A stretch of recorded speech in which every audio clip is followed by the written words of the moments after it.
Good morning friends. तो हम लोग अब पढ़ेंगे पार्ट 11। ठीक है, पार्ट 11। इस 11 पार्ट में हम लोग पढ़ने वाले हैं एक नए टॉपिक जिसका नाम है रोम्बस। ठीक है,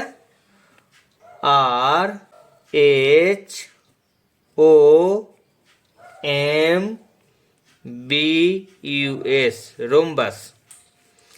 रोम्बस मतलब होता है सम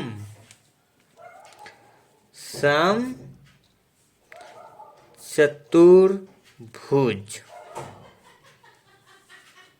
क्या होता है? सम चतुर्भुज। ठीक है, तो किसे कहते हैं रोम्बस? वैसा क्वाड्रिलेटरल्स जिसके ऑल साइड्स इक्वल हो और अपोजिट के साइड्स पैरेलल हो, उसको हम लोग क्या कहते हैं? रोम्बस। ठीक है, तो चलिए इसको हम देखिए लिखते हैं। आप इसको देखिए, कह रहा ए पैरेललोग्राम, ये भी एक पैरेललोग्राम ही है। ठीक है, ए पैरेललोग्राम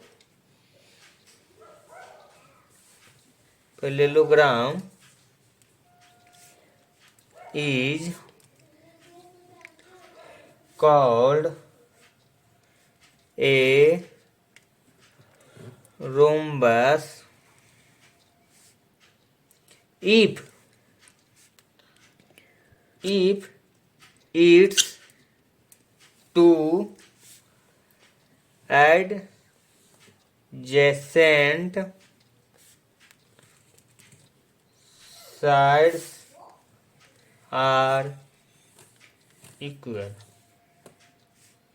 ठीक है, कहता है कि वैसा पैरेललोग्राम जिसके किसी दो एडजेसेंट साइड्स हैं वो इक्वल्स हैं।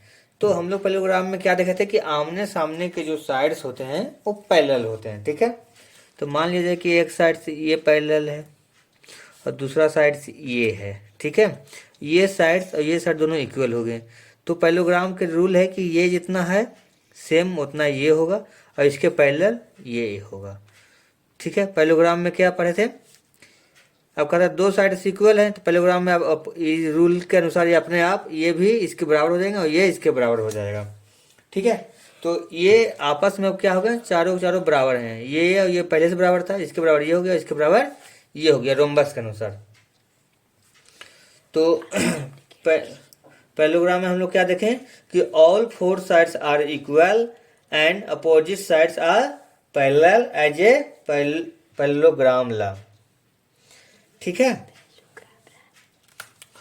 तो इस तरह से हम लोग पैरेललोग्राम देख लिए। इसमें कितने साइड्स होते हैं? 4 साइड्स होते हैं। ठीक है, और अपोजिट के साइड्स ये दोनों पैरेलल होंगे आपस में, ये और ये दोनों आपस में क्या होंगे? पैरेलल होंगे। ठीक है, और ये चारों साइड्स इक्वल हैं। ये जो मार्किंग किए हैं वो इक्वल का क्या हो कि चारों के चारों साइड्स क्या हैं? इक्वल से। इसका नाम हो गया A B C and D. ठीक है, इसमें in figure A B equal to D C and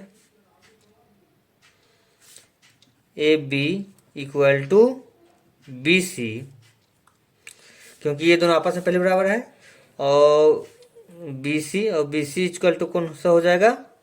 A D. ठीक है, तो इस तरह से चारों आपस में क्या है? बराबर है। ठीक है,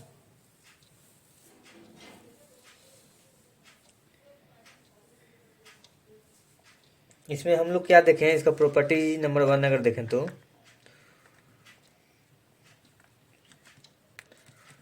इसमें ये कहता है कि all the sides of rhombus are equal in length. All the sides, property number 1, all the sides of a rhombus are equal in length. कहता है कि रोम्बस के जितने भी साइड्स होते हैं सब के सब इक्वल होते हैं। इस फिगर में देखिए कि A B equal to B C है, ए बी जितना है उतना ही बी सी है, ठीक है, और सी और डी उतना ही है और डी ए उतना ही, तो ऑल इक्वल्स हैं, ठीक है, और जितने भी साइड्स हैं सब के सब इक्वल्स है। अब प्रॉपर्टी नंबर 2 कहता है द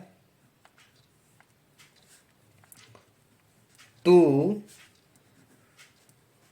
diagonals of a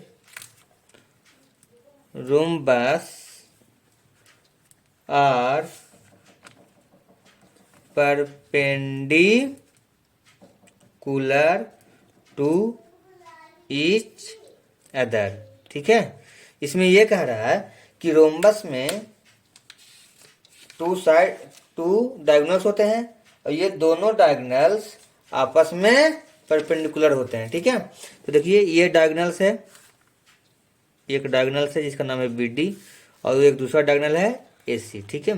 ये डायगोनल्स आपस में 90 डिग्री का एंगल बना रहे हैं, ठीक है। ये जितने भी यहाँ पर एंगल बनेंगे सब के सब 90 डिग्री होंगे, ठीक है। तो चार एंगल बनेंगे, चारों 90। क्यों? क्योंकि देखिए ये जितना साइड्स है सेम उतना साइड्स ये ही है, जितनी लंबाई इसकी है उतना ही लंबाई इसकी है, ठीक है। उसी तरह से यहाँ पर देखा जाए ये साइड से ये साइड बराबर है, ठीक है, इसकी भी है, तो ये चारों के चारों साइड्स क्या हैं? बराबर है, तो चारों एंगल्स भी बराबर होगा, ठीक है। इसे इस साइड के सामने का ये एंगल, इस साइड के सामने का ये एंगल, इस साइड के सामने का ये एंगल और ये साइड के सामने का ये एंगल है। जब साइड का लेंथ बराबर है तो उसके सामने का एंगल भी बराबर ही होगा, ठीक है। तो इस तरह से हम लोग देख लें प्रॉपर्टी नंबर 2 कि इसके दो जो डायगोनल्स होते हैं दोनों परपेंडिकुलर होते हैं ईच अदर। अब तीसरा प्रॉपर्टी कहता है each diagonals of a rhombus bisects the angle at the two vertices at joints, ठीक है। कह रहा है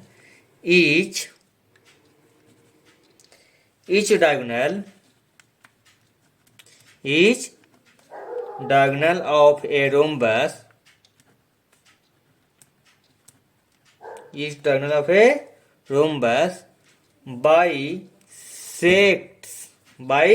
bisects मतलब बाई मतलब दो, सेक्ट्स मतलब बांटना। द एंगल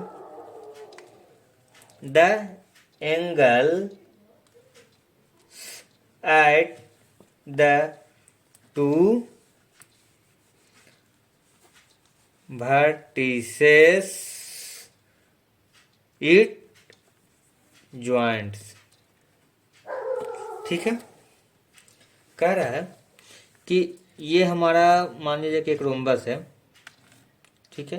तो ये जो डायगोनल्स है इस वर्टिसेस में जो एंगल बनते हैं इसको दोनों को बराबर भागों में बांटता है। जितना डिग्री का ये एंगल होगा उतना ही डिग्री का ये एंगल भी होगा, ठीक है। ये दोनों एंगल आपस में क्या होंगे?